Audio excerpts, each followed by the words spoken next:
All right, if you and your family have eaten out recently, you've seen it. No, you've felt it. The rise in minimum wage and inflation have forced restaurants all over California to raise its prices. Well, on this Wired Wednesday, GVWire.com reporter Edward Smith joins us to explain how consumers are reacting to this price hike. Edward, good morning. Thanks for being here. Hey, good morning, Justin. So we were kind of just talking about this off camera a little bit ago.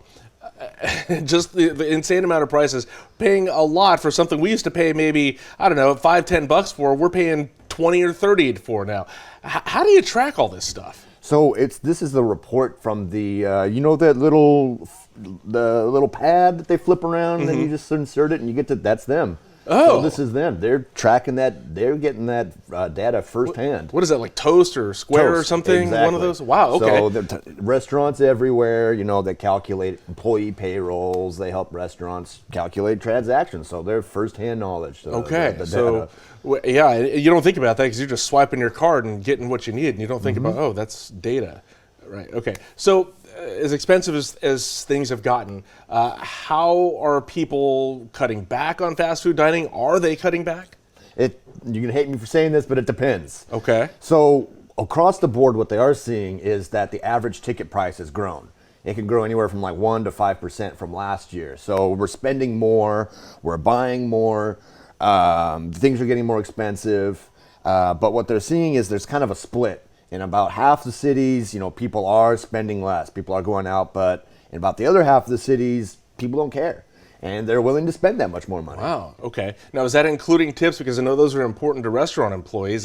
Has there been a change in customer generosity as the menu prices climb? Did the tips go down? How's that working? That is something that's interesting because that's something that they track because it's very easy to track the average tip level. Yeah. They did show a decline in tips. Okay. There's been a pretty marked decline in tips in California especially. And actually California, when it comes to the how much we're tipping, California's the worst state. So that little thing where they flip that thing around and say, oh, there's just a couple of questions for you there. The 10, the 15, the 25, whatever. It looks like they're going less and less on that, right? Yeah.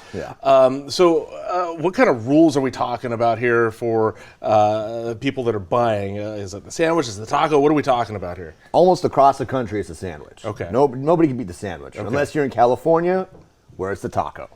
And okay, right. Yeah, kind of a silly question, but considering where we are. Is there a fast food item that's been least affected? Actually, the one that's probably been least affected is the hot dog they looked at. So that one only grew a little bit, something like 2%. Yeah. The taco grew very fast. Okay, but that's not going to stop us, right? Okay, another thing is breakfast is typically cheaper menu item there than lunch or dinner. Are people eating more in the morning when they're eating out now, or is it later? Do we know that? That was interesting. That was one thing they looked at, was because they're showing all those late night food runs. People are going out less and less to go buy the food. What they're doing is they're going out earlier to go get food. Okay. You got to create that base layer, right? As they say, right? All right, Edward Smith, some interesting news there for us today, so hopefully people will start conserving a little bit, or maybe things will just come down, who knows. But as always, thank you for being here, and we always enjoy having you from GV Wire here. Every Wednesday morning, we'll do another one next week.